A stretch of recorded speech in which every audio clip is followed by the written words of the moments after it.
Isto se deu por volta do meio-dia. Nisso, veio uma mulher samaritana tirar água. Disse-lhe Jesus: dê-me um pouco de água. Os seus discípulos tinham ido à cidade comprar comida.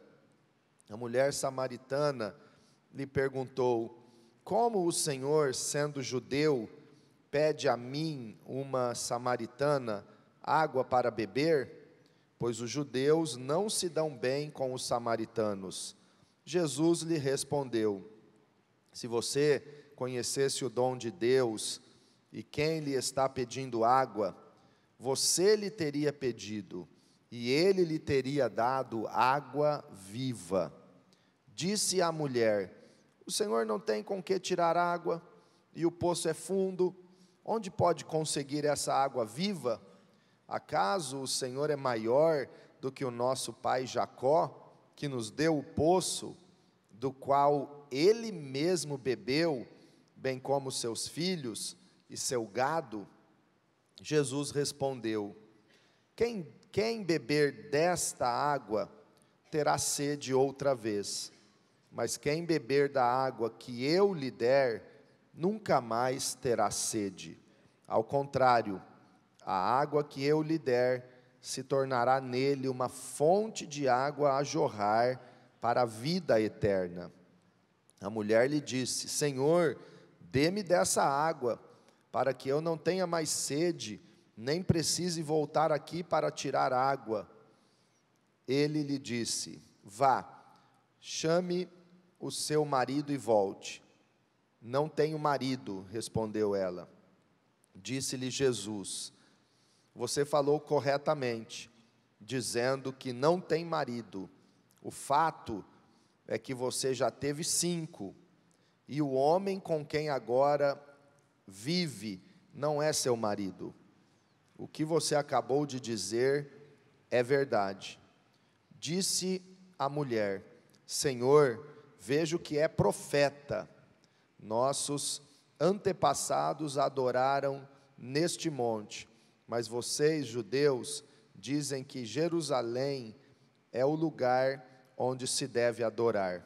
Jesus declarou: creia em mim, mulher, está próxima a hora em que vocês não adorarão o Pai, nem neste monte, nem em Jerusalém.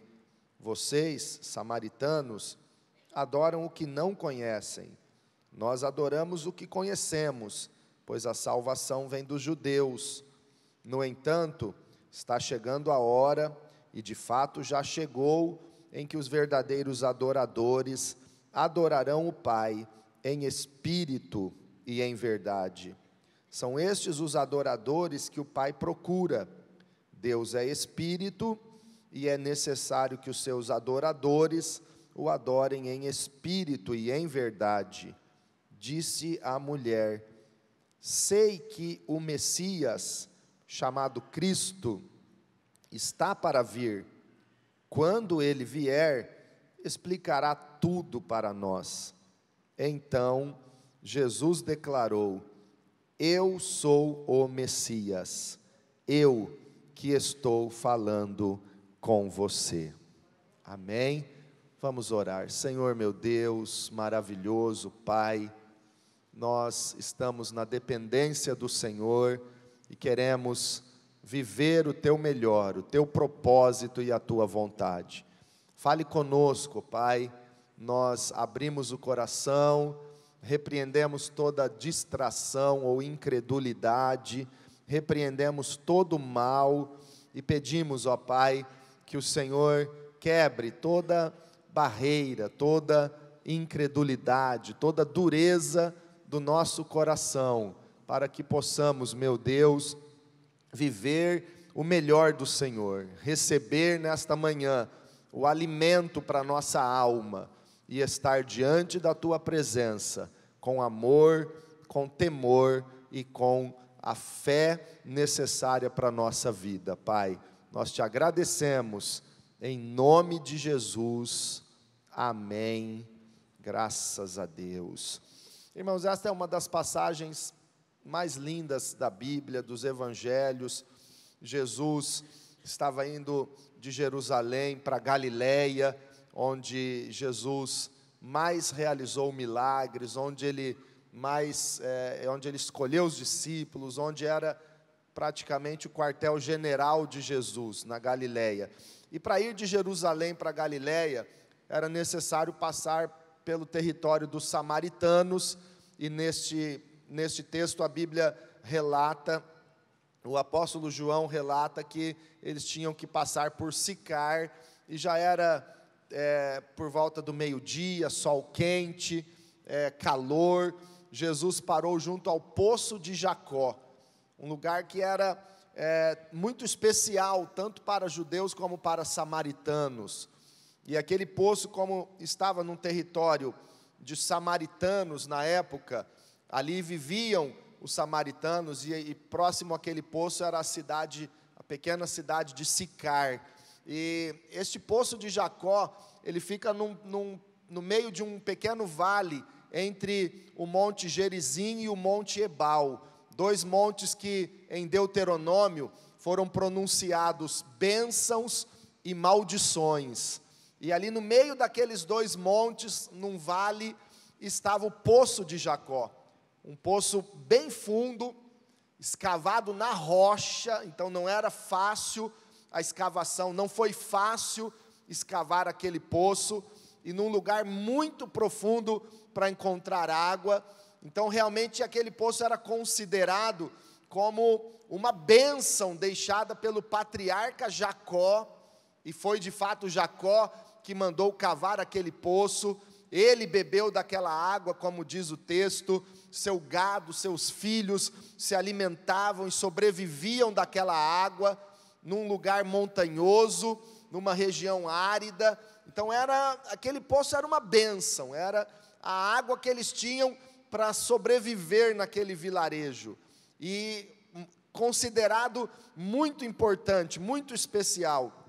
E aquela mulher samaritana, todos os dias ela ia tirar a água daquele poço, ela levava o seu cântaro, ia para aquele poço para encher o seu cântaro e voltar para casa, tendo o que beber e tendo água para usar. E naquele dia, quando aquela mulher samaritana chega ao Poço de Jacó para retirar água com o seu cântaro, vem com o cântaro vazio para sair com o cântaro cheio, ela se depara com Jesus naquele lugar. Jesus estava ali encostado, naquele lugar de tanta história, naquele lugar que era tão importante, naquele lugar que era realmente uma tradição para samaritanos, para judeus, um lugar onde o próprio patriarca Jacó tinha escavado e tinha bebido daquela água. E a mulher chegou para encher o cântaro.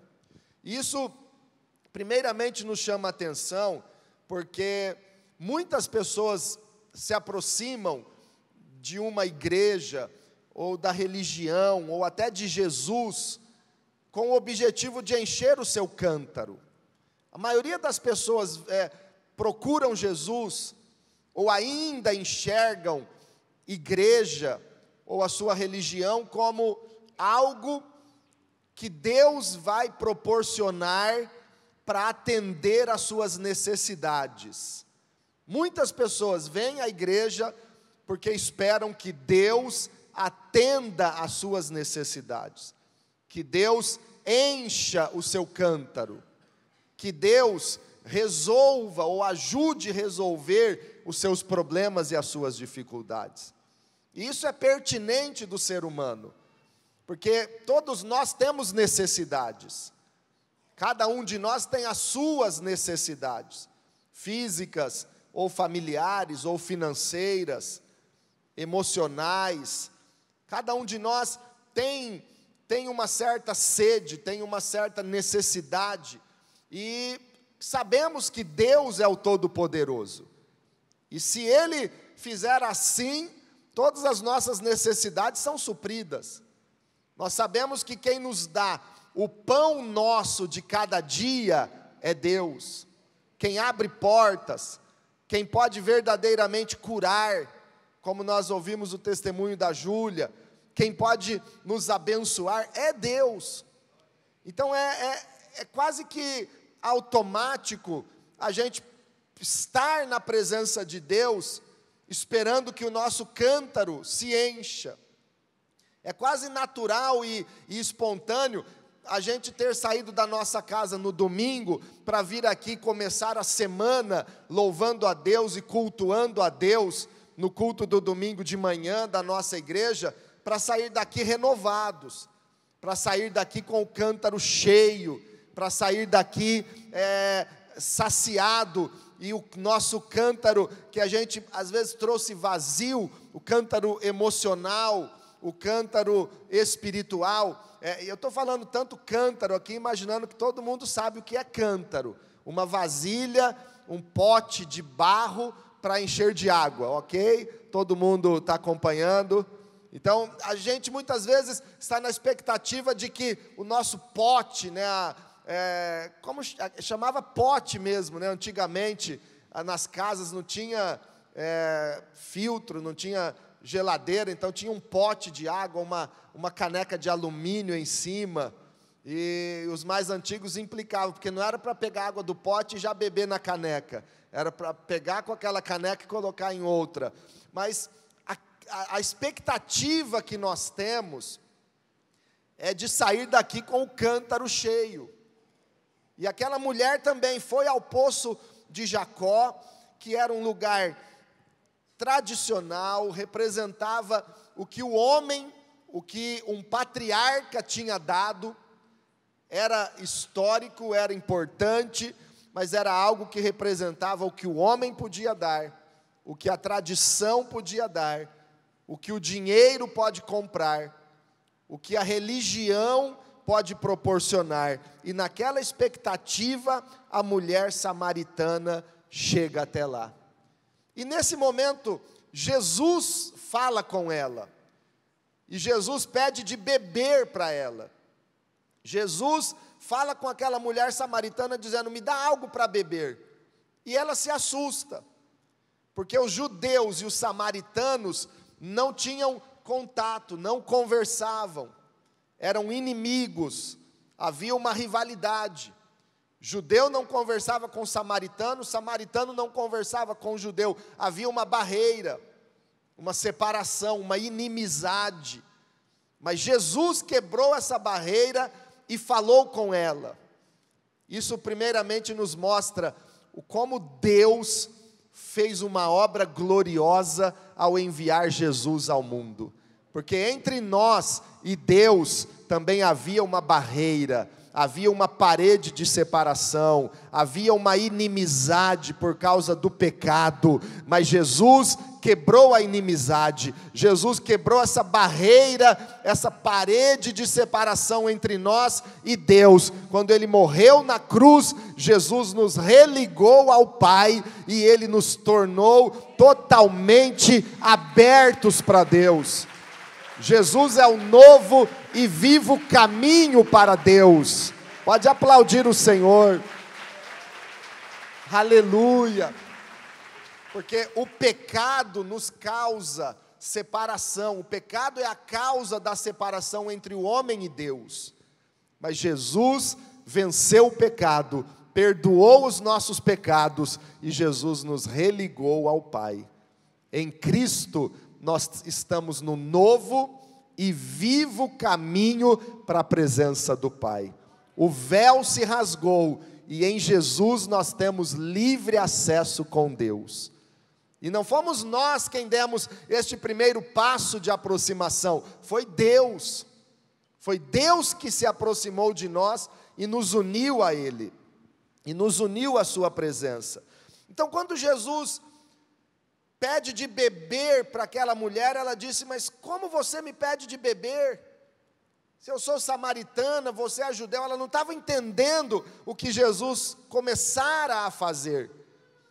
E às vezes, irmãos, nós estamos na presença de Deus e ainda não entendemos o que Ele já está fazendo na tua vida. Eu quero te dizer, meu irmão e minha irmã, que Jesus já está fazendo algo na sua vida muito maior do que você pode imaginar. Muito maior. Como o Senhor pede de beber para mim? Eu sou mulher samaritana e o Senhor é judeu.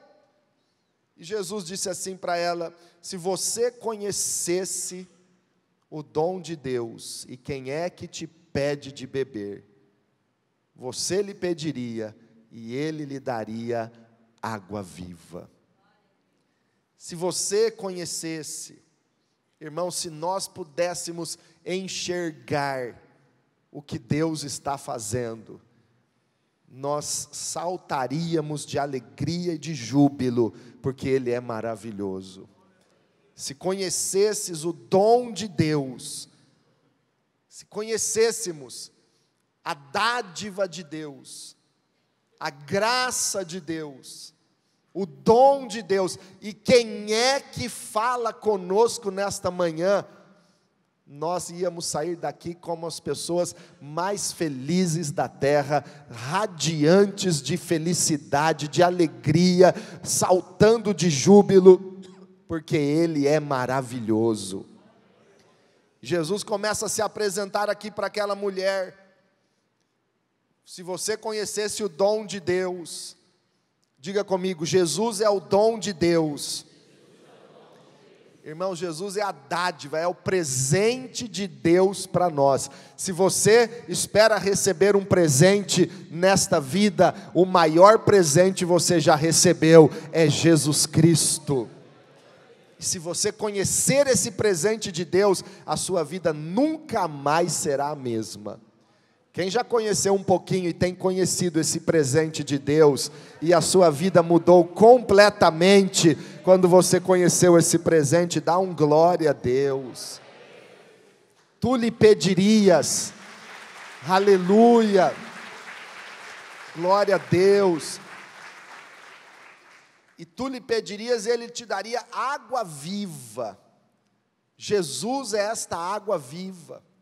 Eles estavam diante de um poço cavado pelo patriarca Jacó, um poço difícil, um milagre de Deus, aquele poço escavado numa rocha tão profunda, mas era algo que o homem podia dar, era algo que a tradição mantinha, era algo que era quase que místico para os samaritanos. E Jesus estava oferecendo para aquelas pessoas uma água viva que deixava a pessoa verdadeiramente satisfeita. Porque, irmãos, tudo que a religião oferece, tudo que o homem nos dá, tudo que nós conquistamos com a nossa capacidade, com a nossa força, com o nosso dinheiro, com a nossa inteligência, tudo isso passa. Mas aquilo que Deus nos dá, aquilo que Jesus é para nós, isso é eterno. Jesus oferecia água viva para aquela mulher. Jesus tem algo muito maior do que apenas encher o nosso cântaro. Hoje nós viemos aqui talvez na expectativa, Deus vai me dar uma direção, Deus vai resolver isso, eu vou orar e Deus vai me fazer tal coisa, e Jesus vai me curar nesta manhã, Jesus vai fortalecer a minha fé, porque eu estou tão desanimado. Igreja, olha aqui para mim, Ele pode fazer tudo isso e muito mais, Ele faz infinitamente mais do que pedimos ou pensamos. Mas Jesus não quer apenas encher o teu cântaro nesta manhã. Jesus tem mais do que apenas encher o seu cântaro. Jesus tem água viva. Ele tem interesse em nos dar algo muito maior do que encher o nosso cântaro. Aquela mulher, quando Jesus disse: olha, eu te darei água viva e nunca mais você vai ter sede. Então ela imediatamente disse: então me dá desta água. Me dá desta água que vai saciar a minha sede para sempre. Só que para receber esse dom de Deus, essa água viva que é Jesus, nós precisamos alinhar o nosso coração e a nossa vida com a vontade de Deus. Aqui nesse momento, nós podemos ver que a mulher disse no verso 15: Senhor, dê-me dessa água, para que eu não tenha mais sede e nem precise voltar aqui para tirar água. Nesse momento, Jesus trouxe aquela mulher a uma reflexão, a um conserto. Domingo passado, na hora da Santa Ceia, Deus falou claramente ao meu coração que Ele estava restaurando e fazendo um conserto com muitas pessoas que não estavam numa verdadeira aliança, num verdadeiro conserto com Deus. E muitas vezes nós precisamos nos consertar diante de Deus. Isso é chamado de arrependimento na Bíblia. É necessário arrependimento. Quando Jesus começou a pregar boas novas e a chegada do reino dos céus, Jesus anunciava primeiramente o arrependimento. Ele pregava primeiramente: arrependam-se, pois é chegado o reino dos céus. Quando Ele morreu e ressuscitou, Jesus ordenou que os discípulos, que os apóstolos pregassem o arrependimento de pecados, para a remissão dos pecados, e fé e salvação. O apóstolo Pedro começa a sua pregação em Atos capítulo 3, pregando arrependimento. O apóstolo Paulo pregava o arrependimento. Jesus, Ele quebra a parede de separação entre nós e Deus. Jesus, Ele é o dom de Deus, Ele é o presente de Deus para nós. Jesus é a água viva que nos satisfaz, mas Ele nos chama a um conserto. Senhor, me dá desta água. Senhor, faça mais por mim do que apenas suprir as minhas necessidades momentâneas. Senhor, me faça algo maior do que encher o meu cântaro nesta manhã. Ah, é? Você quer isso, mulher? Vá, chame o seu marido e volte. Havia algo para aquela mulher consertar. E o problema dela era familiar, era a vida conjugal, era a situação que ela estava vivendo na questão matrimonial. Vá lá e chame seu marido e volte. Ela disse: não tenho marido. Então, aparentemente, dava a impressão que Jesus havia errado. Ah, Jesus deu um fora. Quantas vezes a gente dá um fora? Quantas vezes a gente se equivoca? Hoje é muito comum, às vezes, a gente falar assim: olha, eu não vou nem falar, mas parece que Jesus deu um fora. Chame teu marido. Não, eu não tenho marido. Ih, misericórdia, então eu falei: chama teu marido, e ela não tem marido. Parece que Jesus errou, parece que Jesus deu um fora, mas não.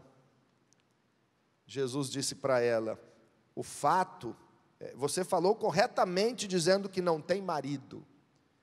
Você assumiu, você confessou, mas o fato é que você já teve 5 maridos.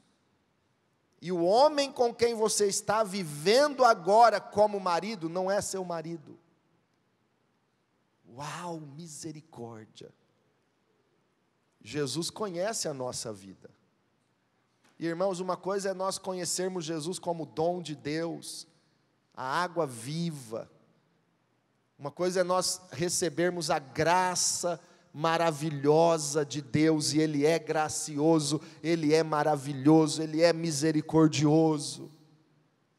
Outra coisa é continuar vivendo no erro, vivendo no engano, vivendo no pecado. A graça não é apenas o favor imerecido de Deus para nos aceitar do jeito que somos. A graça é principalmente a capacidade que Deus nos dá para vivermos de acordo com a sua vontade. É a graça que nos dá capacidade de vencer o pecado. Paulo fala muito sobre isso em Romanos. Vai, chame o seu marido. Eu não tenho marido. Dissestes bem, falastes a verdade, mulher, porque você já teve 5 maridos e o que agora você vive não é teu marido. chamado ao arrependimento. Veja que Jesus, ele não deixou de se aproximar da mulher, não deixou de oferecer a ela água viva, não deixou de falar que ele é o dom de Deus, não deixou de apresentar a ela um plano glorioso de salvação, por causa do estado em que ela estava. Mas Jesus chamava aquela mulher para uma situação diante de Deus, ajeitada, arrumada, conserte a sua vida. Quando a gente lê isso, a gente vê o amor de Deus por nós.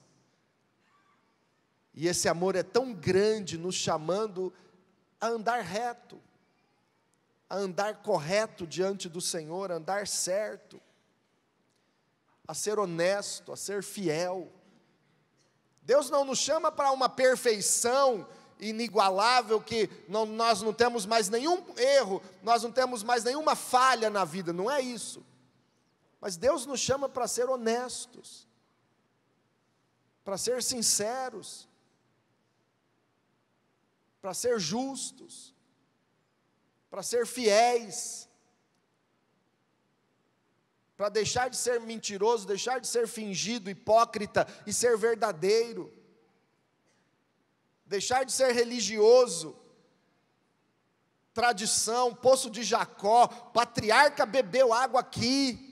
O que adianta o patriarca ter bebido água aqui e eu encher o meu cântaro todo dia nesse poço do patriarca Jacó, mas continuar vivendo uma vida conjugal totalmente perdida, totalmente errada? O que adianta? O patriarca nos deu esse poço, é o poço de Jacó, mas a minha vida está totalmente errada, meus pensamentos totalmente errados. Vá, chame o seu marido e vem cá. Você quer dessa água viva? Eu tenho essa água viva para te dar, diz o Senhor, mas eu quero mexer na sua vida por completo. Eu tenho interesse na sua vida completamente, diz o Senhor. Igreja, Ele conhece a sua vida, a sua história, Ele conhece cada pensamento, cada detalhe, Ele conhece a nossa vida. Ele conhece. A mulher simplesmente disse: eu não tenho marido. Mas Jesus conhecia a história dela, os 5 maridos.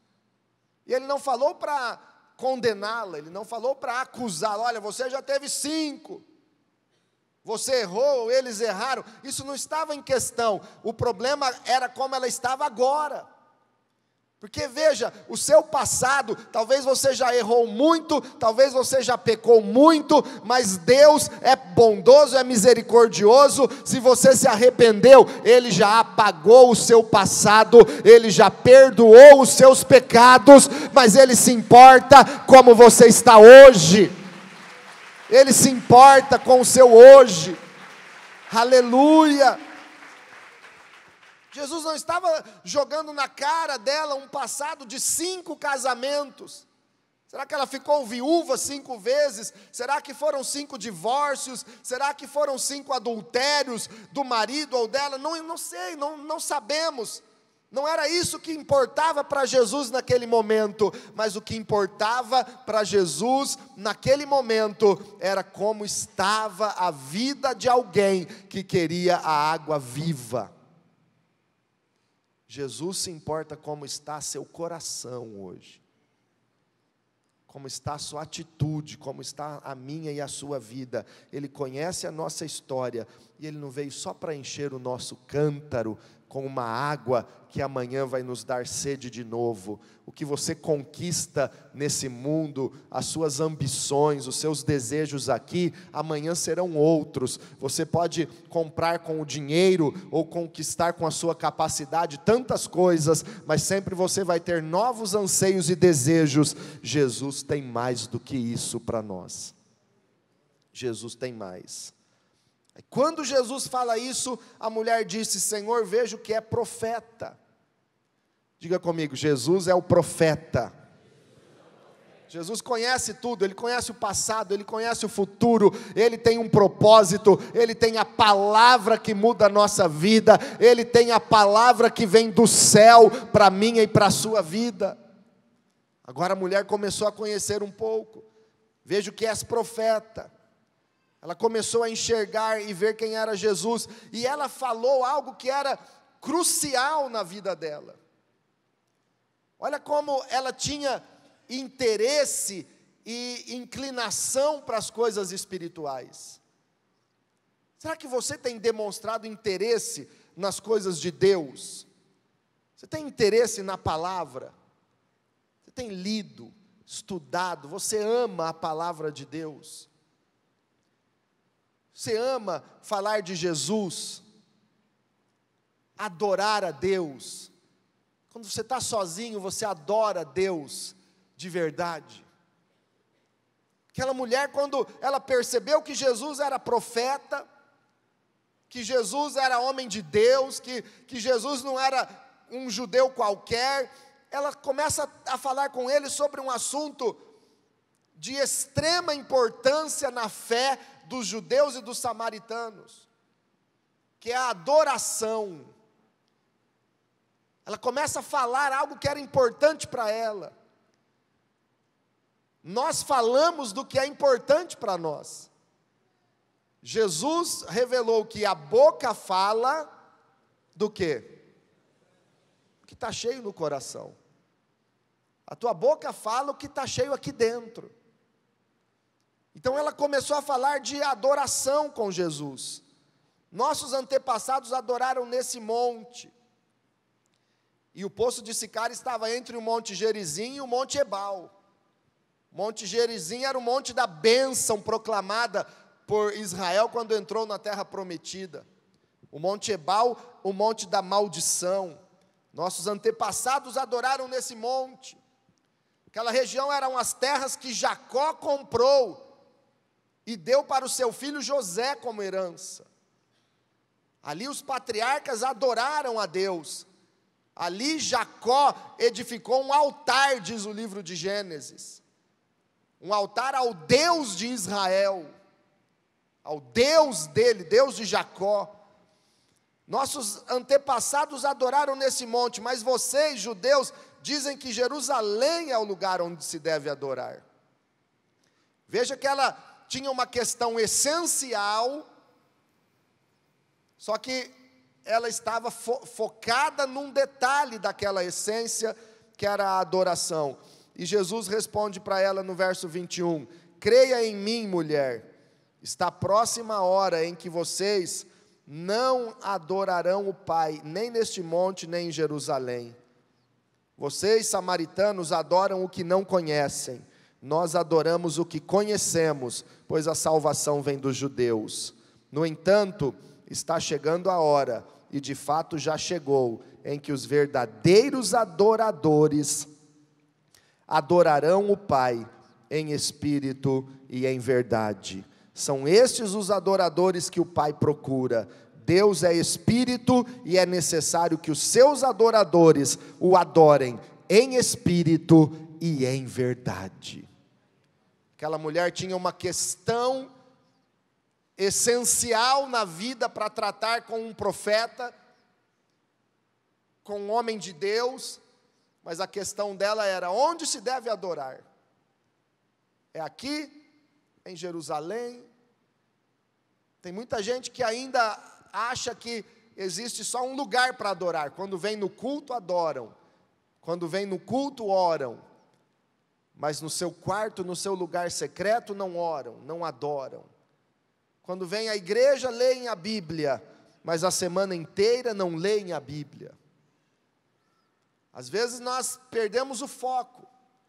Qual é o lugar da adoração? Jesus disse: mulher, chegou a hora em que nem é aqui, nem é ali o lugar correto, mas sim a maneira e a essência de quem adoramos. Deus é espírito e nós o adoramos em espírito e em verdade.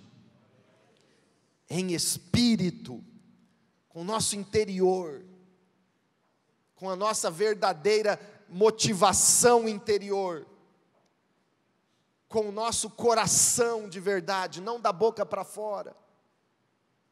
E em verdade, sinceramente. Porque não adianta eu pegar água desse poço aqui e continuar com a minha vida totalmente errada a semana inteira. Não adianta eu levantar as mãos aqui, diante de um culto, diante dos irmãos e da igreja, mas a semana toda eu fazer o que desagrada a Deus, em espírito e em verdade. A verdadeira adoração é Jesus. A verdadeira adoração é obedecer a Deus de verdade. A essência da adoração é nos aproximarmos de Deus com um coração íntegro, em obediência e reconhecendo que Jesus Cristo é o caminho, a verdade, a vida, igreja. Jesus é a verdade. Jesus. Não é uma questão de religião. Jesus. Ainda bem que hoje não tem relógio, irmãos, ninguém nem está vendo a hora, né? Nem eu estou vendo. Deixa eu ver aqui que horas são. Vamos lá. Irmãos, a questão não é, eu vou adorar aqui nos montes onde os patriarcas adoraram, em Jerusalém. Eu já falei aqui para vocês, ir para Jerusalém é tremendo, é maravilhoso. Ir para Israel é maravilhoso, conhecer, andar onde Jesus andou. Mas a adoração, seja aqui, seja lá, ou em qualquer outro lugar, ela tem que ser do coração. E Deus recebe aquilo que é feito de coração, em espírito e em verdade. Seja aqui no Jaguaré, seja no teu lugar secreto de oração, seja lá em Jerusalém ou na Galileia, Deus procura quem o adore em espírito e em verdade. Deus procura verdadeiros adoradores. A essência é Jesus. Mas eu vejo a inclinação daquela mulher, o interesse dela em saber sobre adoração. Irmãos, Deus está olhando para nós e Ele vê o nosso interesse. O que você pesquisa a semana inteira, o que você vê a semana inteira. Você está mais interessado na vida dos outros, expostas em redes sociais, ou você está interessado na verdadeira adoração? Aquele que morreu, mas ao terceiro dia ressuscitou para te dar água viva. Nós precisamos parar para refletir. O que é que tem nos causado interesse? O que é que tem nos motivado? Se um super profeta aparecesse diante de você, e você tivesse a oportunidade de falar algo, de pedir algo, de tratar algo, qual é o seu interesse? Profeta, me mostra o futuro da minha vida. Profeta, enche o meu cântaro agora, para que a minha família, minha vida, minha situação seja restaurada. Profeta, ora por mim, porque eu preciso de cura. Mas aquela mulher, diante de Jesus, que estava falando sobre a vida dela, ela diz: onde devemos adorar? Interessada na adoração. Irmãos, eu não estou aqui para encher um cântaro hoje. Eu estou aqui porque aquele que é digno de adoração está nesse lugar. É Jesus Cristo. Se Ele fizer um milagre na minha vida, Ele continua sendo Deus. Se Ele não fizer, Ele continua sendo Deus da mesma forma. Ele é Deus, Ele é maravilhoso, Ele é a água viva. Ele não quer apenas encher o teu cântaro hoje para ter que encher amanhã de novo. Ele quer estar na tua vida como essa fonte de água eterna. E veja a sequência, a mulher diz ainda assim, no versículo 25, disse a mulher: eu sei que o Messias, chamado Cristo, só uma explicação, Messias é hebraico, Cristo é uma palavra grega, Messias e Cristo é o mesmo significado, significam ungido, é a expectativa e a promessa do Antigo Testamento, que todo judeu esperava, e ainda eles esperam o Messias, porque eles não creram que Jesus é o Messias, é o ungido de Deus, aquele que o Pai lá do céu ungiu na terra para fazer a vontade de Deus na terra. O ungido, o Messias, cheio da unção do Espírito Santo, para estabelecer o reino de Deus na terra. Aquela mulher disse assim: eu sei que o Messias, chamado Cristo, está por vir. Quando ele vier, explicará tudo para nós. Irmãos, eu acho interessante uma mulher samaritana, que estava vivendo uma vida até errada naquele momento, ela sabia que o Messias estava por vir. Ela sabia. E ela tinha expectativa. Quando ele vier, ele vai nos explicar tudo.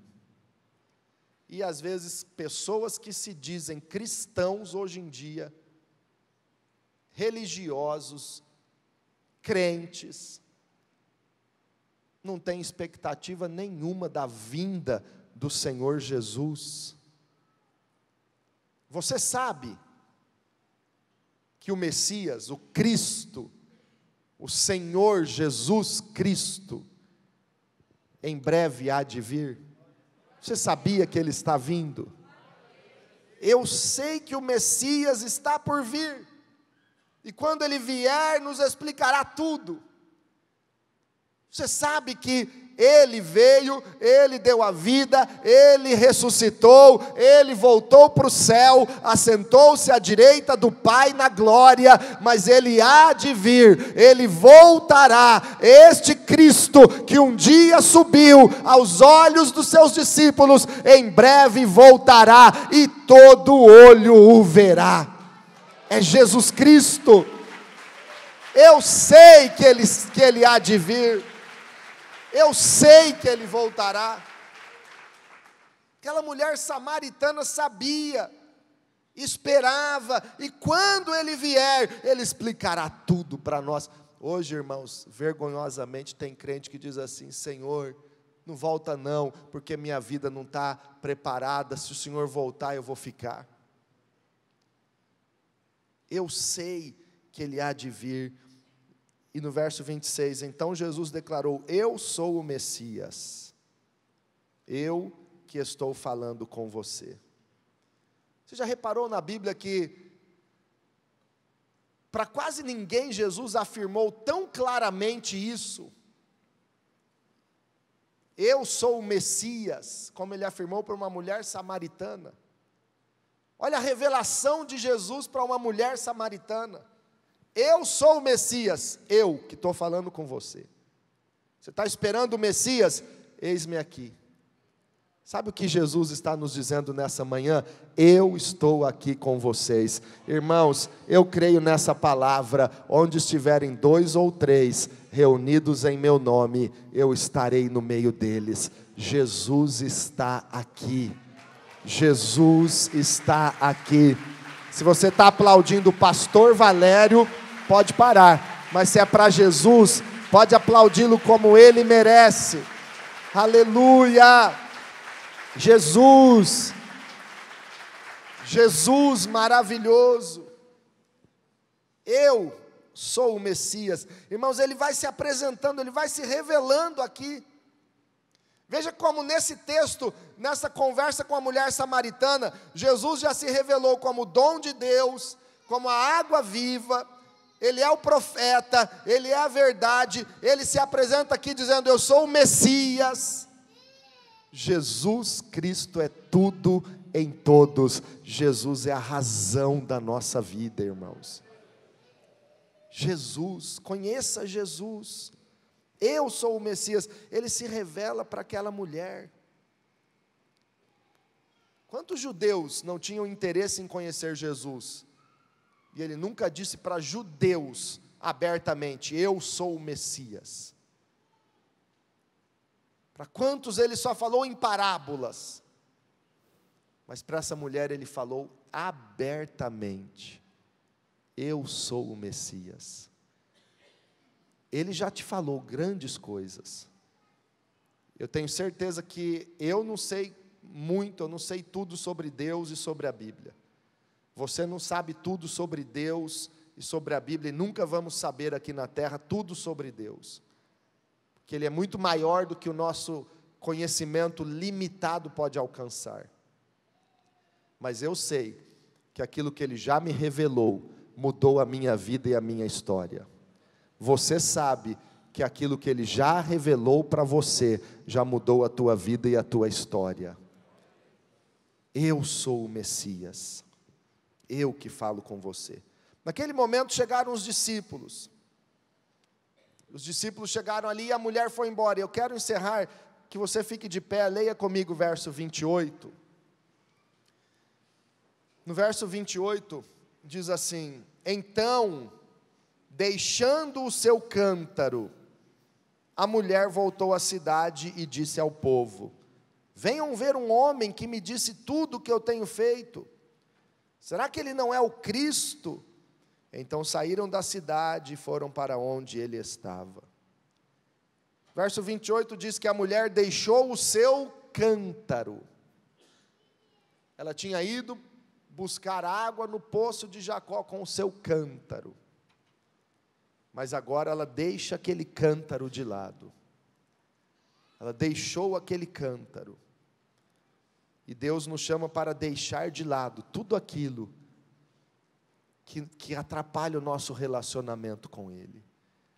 Eu quero te dizer que hoje, Jesus não está aqui apenas para encher o seu cântaro, Ele está aqui para se oferecer como água viva para você. Ele está aqui para fazer de você uma fonte que jorra para a vida eterna. Ele disse para aquela mulher no começo da conversa: se você conhecesse o dom de Deus, e quem é que está pedindo água, você lhe teria pedido e Ele lhe teria dado água viva. Quem beber desta água terá sede outra vez, mas quem beber da água que eu lhe der, nunca mais terá sede. Ao contrário, a água que eu lhe der se tornará nele uma fonte de água a jorrar para a vida eterna. Quando você deixa o teu cântaro e escolhe Jesus, dentro de você jorra uma fonte para a vida eterna. É por isso que eu posso dizer que nós não viemos aqui para encher o nosso cântaro, nós viemos aqui porque está jorrando água viva para toda a eternidade de dentro de nós. O que é melhor? Eu ficar com o meu cântaro tentando enchê-lo de água no poço de Jacó, ou eu receber essa água viva e me tornar uma fonte que jorra para a vida eterna? Sabe quem está seco espiritualmente, irmãos? Quem está segurando o seu cântaro, querendo enchê-lo no poço de Jacó, no poço da quadrangular, no poço da Assembleia de Deus. Está seco porque essa água seca e você vai voltar a ter sede. Mas aqueles que se abrem para Jesus, o verdadeiro Senhor, para aqueles que vão nesta fonte, bebem a água da vida e adoram a Deus em espírito e em verdade, dele está jorrando uma fonte de águas vivas para a eternidade. Você não está com sede, porque dentro de você jorra uma fonte sem cessar. Essa fonte é Jesus Cristo. Está com sede, deixa o cântaro e conheça Jesus. Conheça Jesus, Ele é o dom de Deus, Ele é a água da vida, Ele é o profeta, Ele é a verdade, Ele é o Messias, Ele é o Salvador do mundo, Ele é o Salvador do mundo. No versículo 42, todo o povo da cidade foi até Jesus. Aquela mulher pregou, falou: venham ver um homem que contou toda a minha vida. E as pessoas foram, creram em Jesus por causa do testemunho dela. Pediram para Jesus ficar lá e Jesus ficou 2 dias naquela cidade. 2 dias ali com eles. E olha como, quando Jesus foi embora, o que aconteceu? Verso 42, e disseram à mulher: Agora cremos, não somente por causa do que você disse, pois nós mesmos o ouvimos e sabemos que este é realmente o Salvador do mundo. Realmente o Salvador do mundo. Irmãos, deixa o cântaro. Paulo diz em Filipenses 3:8: eu deixei tudo de lado, eu considero tudo como perda, como esterco, como lixo. Eu considero tudo que eu tenho ou já tive na vida, tudo que eu sei ou deixei de saber, considero tudo como lixo, como esterco, como refúgio, em troca de uma coisa apenas: conhecer Jesus Cristo. Conhecer Jesus Cristo. Feche os teus olhos.